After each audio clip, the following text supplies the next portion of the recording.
Francesco Baldo e siamo qui per un dibattito intorno all'argomento del giorno, cioè il referendum che sta investendo in Italia tutte le parti, a destra, a sinistra, a centro, sotto e sopra, insomma quello che deve essere un dibattito intorno alla Costituzione, perché la Costituzione è il tema centrale di ogni Stato, sin dall'antichità, la Costituzione di Sparta, quella di Atene, le 12 tavole romane, la Costituzione de Feudis nel Medioevo, la Magna Carta Libertatum, ma poi finalmente la prima grande Costituzione moderna nel 1787 è la Costituzione degli Stati Uniti d'America, che è ancora oggi la più antica Costituzione vigente.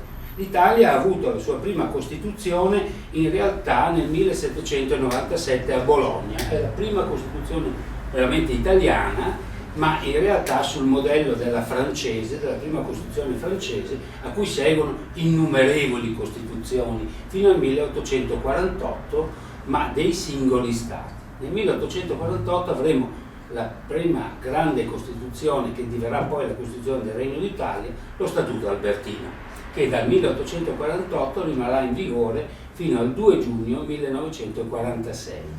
Dal 1946 abbiamo l'Assemblea Costituente che formulerà la Costituzione della Repubblica Italiana, che tutto sommato è rimasta, tranne qualche piccola variazione, intatta fino al 2001. Poi è stata cambiata soprattutto nella parte però riguardante l'amministrazione dello Stato, perché la parte dei principi primi non è mai stata toccata, anzi non si è mai voluta toccare, e quindi quella rimane ancora oggi nella questione referendaria attuale intatta. Ciò che viene modificato è invece l'assetto organizzativo dello Stato. Le posizioni sono note dai due comitati: il comitato per il sì, rappresentato qui dalla signora Veronica Cecconato del Partito Democratico, che ci illustrerà le ragioni per cui ci invita a votare sì.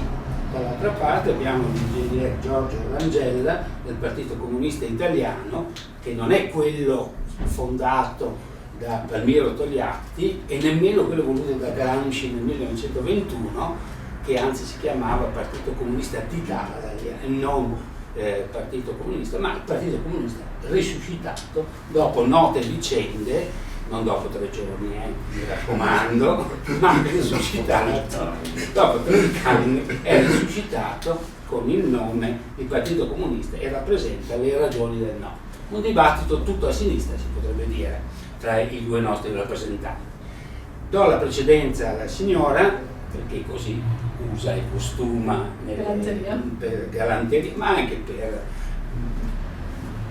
stile della signora in questo momento, mentre lui rappresenta più una massiccia dose di no, no?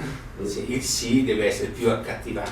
Ma a parte queste faccezze, naturalmente, volevo chiedere subito se lei trovasse una persona per strada e gli dicesse: mi illumini su cosa devo o come devo votare. Lei naturalmente per il sì, e quali sono le ragioni, in breve tempo naturalmente, per cui lo inviterebbe a votare sì al referendum. Certo, grazie intanto e grazie a tutti e grazie a Giovanni Covello di avermi ospitato qui. Io farei un primo excursus storico perché bisogna capire anche, e non avere la memoria corta, come mai siamo arrivati a riformulare parte della nostra Costituzione, che ricordo, come diceva lei prima, non viene intaccata nella prima parte dei principi, che tutti riconosciamo essere molto bella e senz'altro da lasciare lì bella presente, ma la seconda parte appunto che riguarda l'organizzazione. Ecco, questa è una necessità che derivava già dai padri costituenti e negli ultimi 30 anni più volte si è cercato di mettere mano a questa parte, proprio perché si è visto con il passare del tempo, ma già voglio dire allora quando i padri costituenti l'hanno fatta avevano intravisto, ricordo che è frutto di un compromesso il fatto che ci sia il bicameralismo paritario, che è il fondamento di questa riforma. Poi ci sono ovviamente anche altri aspetti che se volete andiamo anche a valutare, però diciamo la parte principale è proprio l'eliminazione del paritarismo perfetto, e quindi dopo 30 anni si è riusciti finalmente con fatica a mettere mano. 2 anni fa il nostro presidente Napolitano ci ha chiesto, ed è stato il motivo per cui ha accettato di riconfermarsi Presidente della Repubblica, facendoci appunto promettere che avremmo messo mano a questa riforma costituzionale. Quindi l'obiettivo di questo governo di fatto era proprio quello di fare le riforme. Matteo Renzi, il nostro Presidente del Consiglio, in un primo momento è riuscito a racimolare l'80% delle forze politiche, ricordo che c'era anche Forza Italia, che ha votato questa riforma così com'è. Poi un anno dopo, per vari motivi, tra cui lo sappiamo tutti, le elezioni di Mattarella e quindi il patto del Nazareno che non è stato, secondo Berlusconi, rispettato, si è defilato, e quindi siamo arrivati dopo 2 anni di discussione in Parlamento e 3 votazioni alla Camera e 3 votazioni al Senato, ad arrivare a questa riforma che non sarà sicuramente una riforma che piace a tutti, non è sicuramente quella perfetta, è stato detto più volte, però sicuramente è frutto di una condivisione, di un compromesso che va proprio nella direzione che tutti auspicano da 30 anni.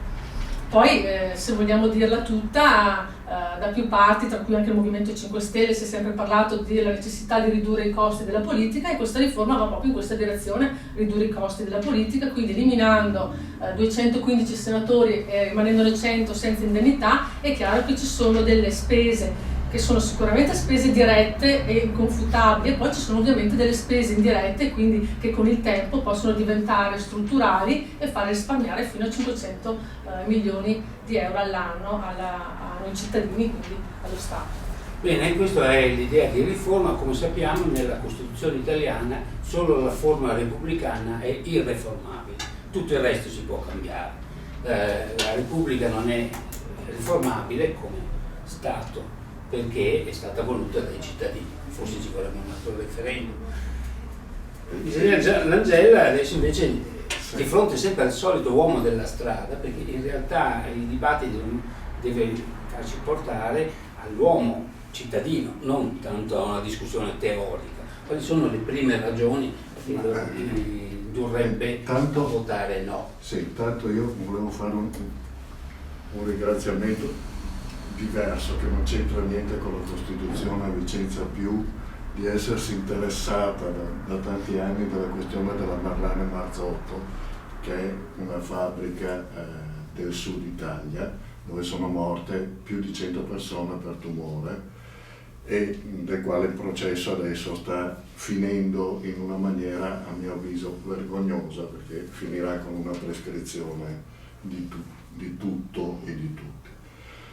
Detto questo, che ci tenevo a dirlo proprio perché nessuno ne parla di questo fatto, volevo appunto rispondere a questa cosa, alla questione di perché bisognerebbe votare no e quindi mantenere, perlomeno per il momento, quindi non approvare, mantenere la Costituzione attuale e non approvare questa revisione, che secondo me non è una riforma, ma cambiando 47 articoli diventa una revisione costituzionale abbastanza pesante, proposta e votata dal Parlamento a maggioranza.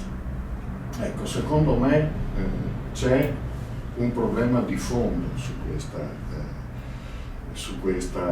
Costituzione, su questa revisione costituzionale che è stata approvata dai 2 rami del Parlamento nella maniera in cui prima si diceva.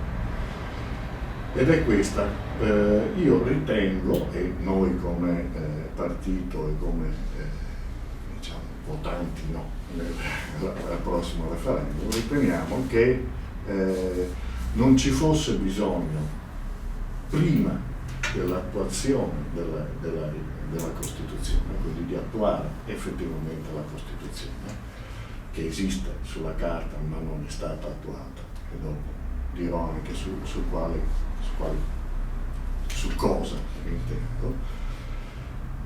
Prima di attuarla, fare una revisione di questo genere, fare una revisione che praticamente toglie una parte di democrazia, a mio avviso, a quelle che sono le istituzioni.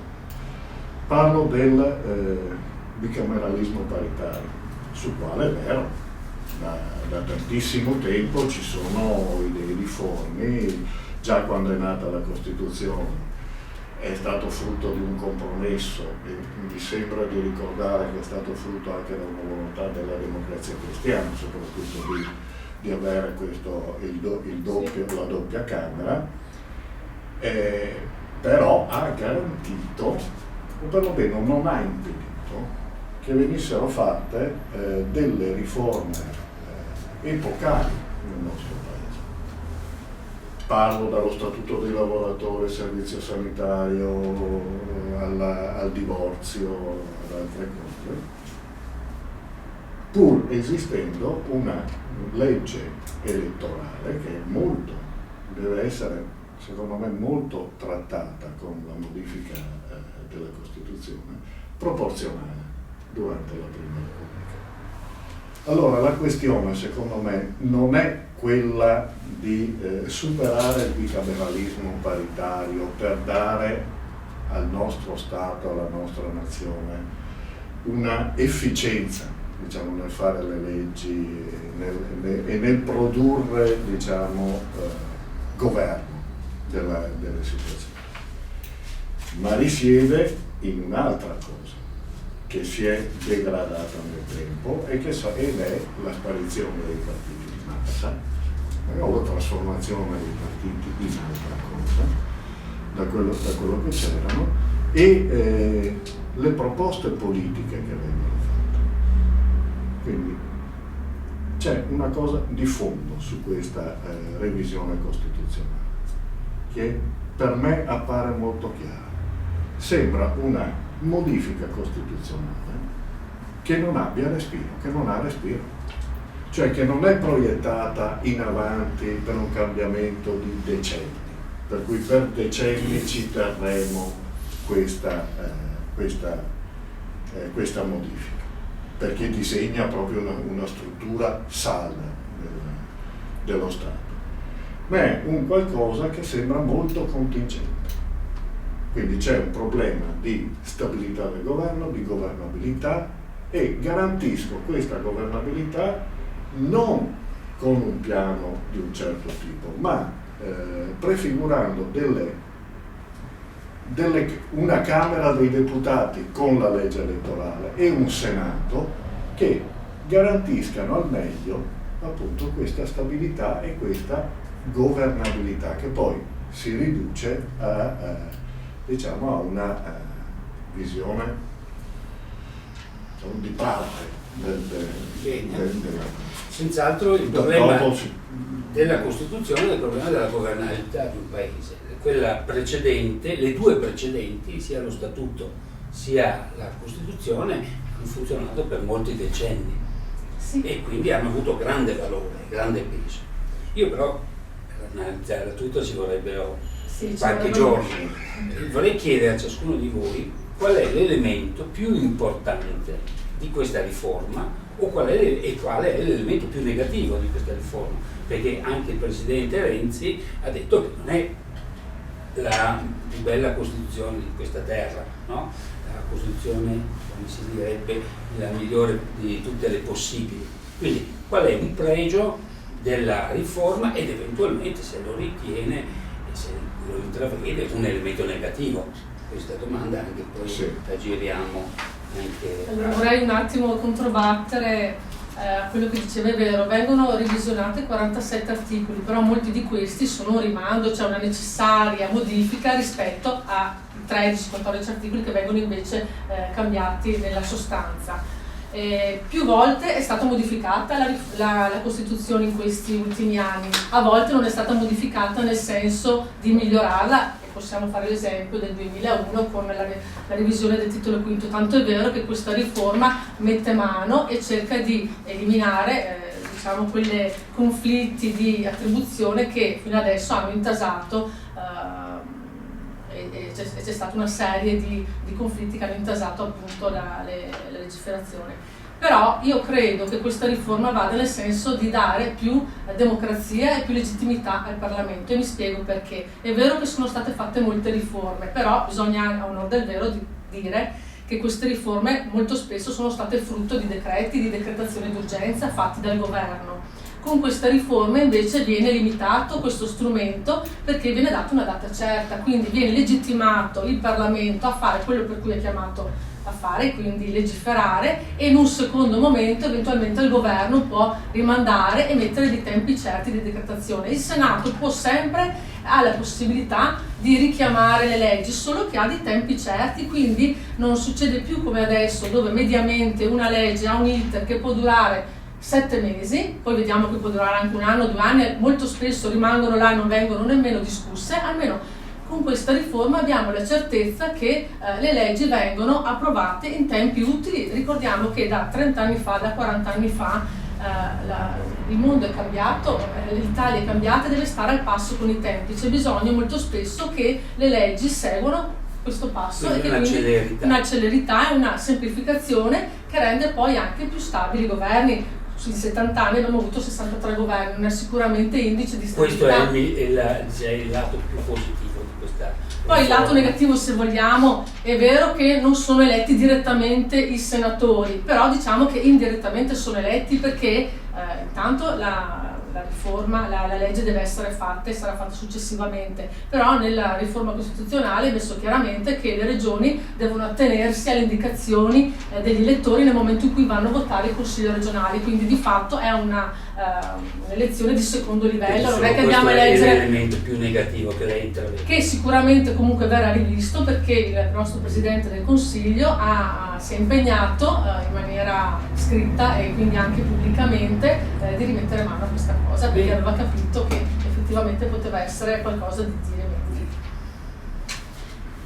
Qual è l'elemento negativo? Gli elementi. No, uno, perché sennò Ho detto tutti i positivi, ho detto uno, c'è quindi uno. No, basta deve dire uno, uno. perché poi ne ho uno da sottoporre lasciate- alla vostra lasciate- attenzione, che è stato lasciato molto in ombra. Allora, A proposito, lascio da parte, anche per rispondere, un discorso di forma, di come sono stati strutturati gli articoli modificati, che a mio avviso è imbarazzante, e anche un discorso diciamo della clausola di supremazia, che secondo me è abbastanza negativa sul titolo quinto.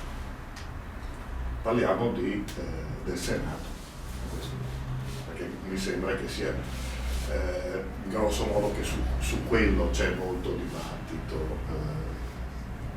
Allora, un Senato come è strutturato adesso e con le prerogative che gli vengono date dall'articolo 70, famigerato, diciamo abbastanza illeggibile. Se non ci fosse stato l'articolo 70 voi vi sareste annoiati moltissimo. Vabbè, no, ne abbiamo trovate anche delle altre, ma comunque l'articolo 70 è di difficile diciamo, inquadramento, anche di disegno diciamo, schematico di quello che sono le prerogative del Senato.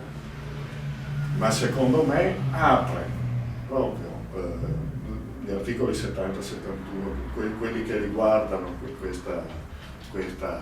la faccenda, diciamo, dell'esistenza di questo Senato, quindi della trasformazione del bicameralismo paritario in un altro bicameralismo, apre a contenziosi non di poco conto. Quindi il discorso di velocizzare e rendere più facile l'iter legislativo mi sento di contestarlo molto profondamente, soprattutto in un punto che riguarda anche la forma di come è stato scritto, quindi al di là di avere che a seconda dell'articolo e del comma contenuti all'interno di altri articoli si segue un iter piuttosto che un altro, quindi ci sono 10 giorni, 15 giorni, 40 giorni, eccetera, e della possibilità del Senato di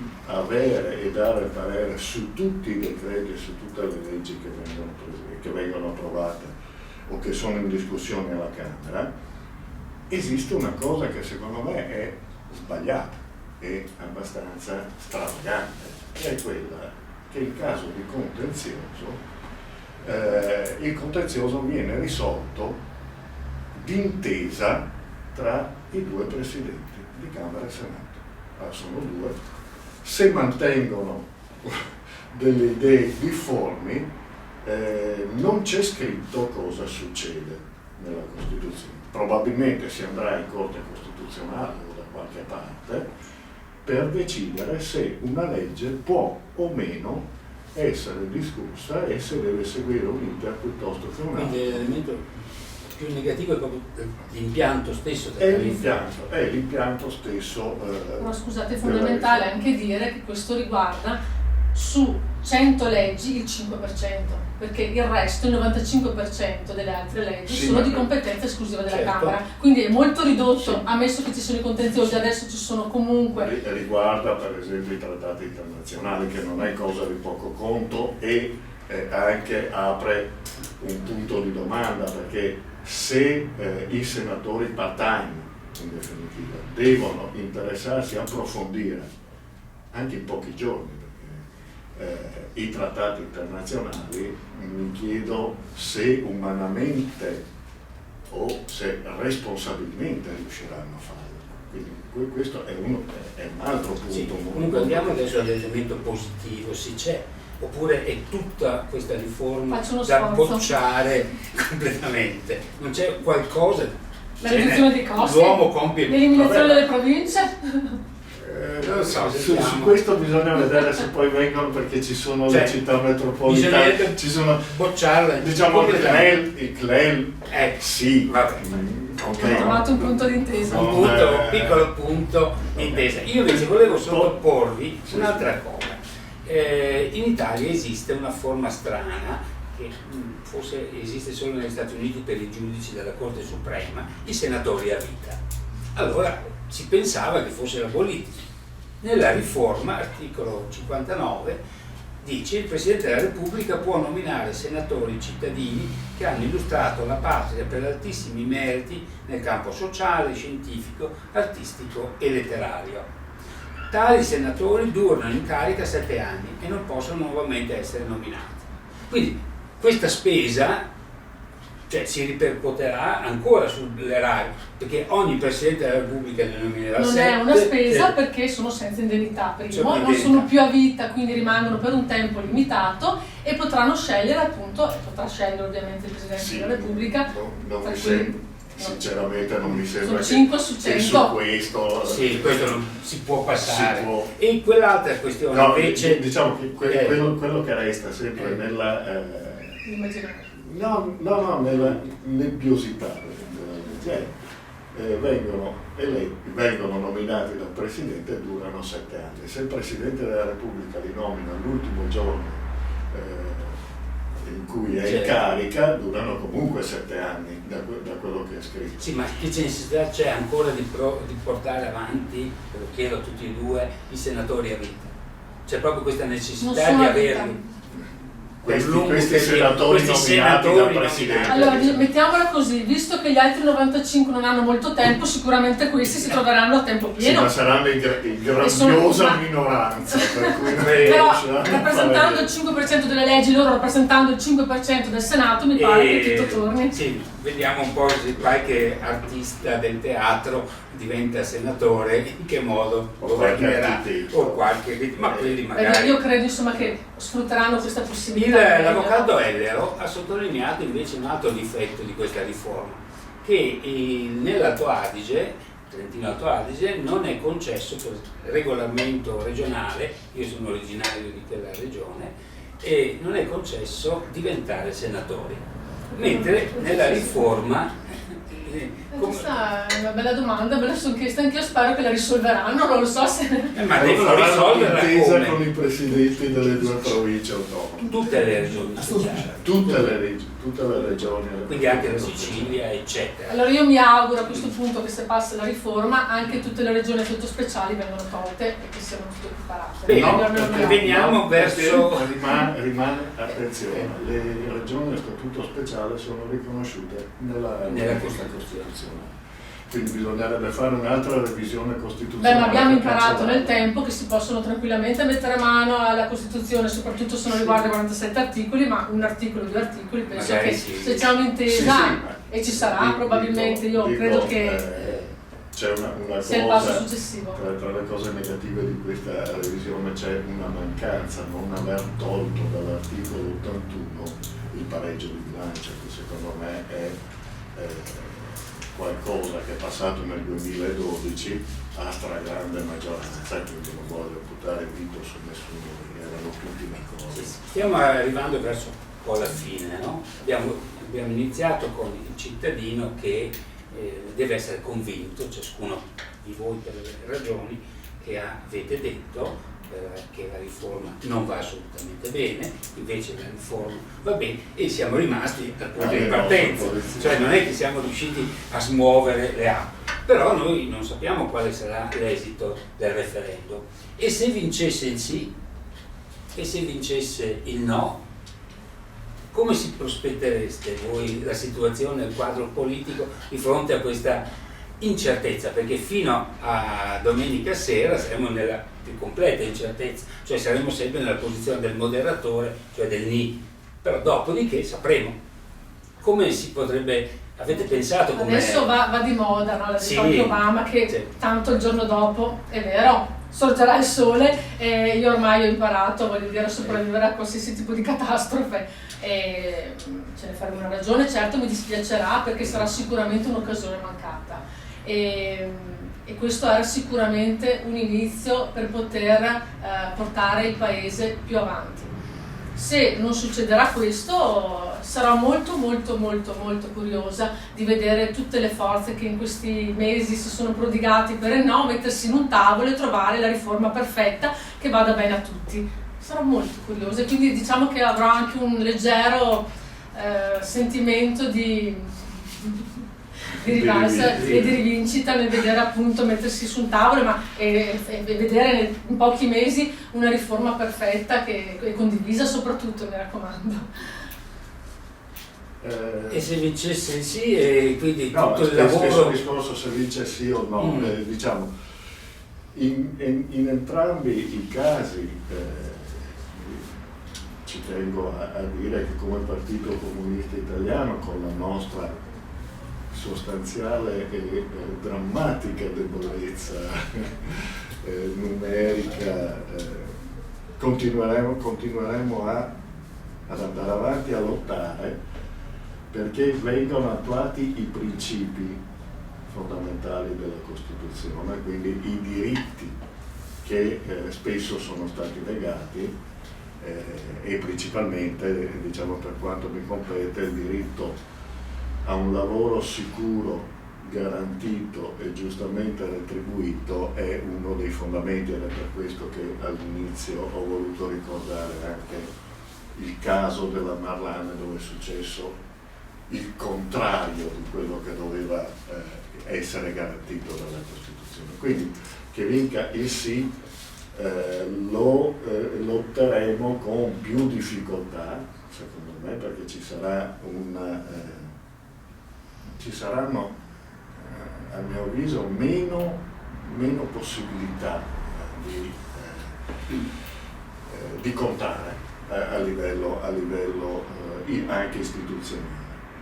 Se vince il no, bisogna continuare, perché non è necessario che ci si metta intorno a un tavolo per cambiare la Costituzione in qualsiasi maniera.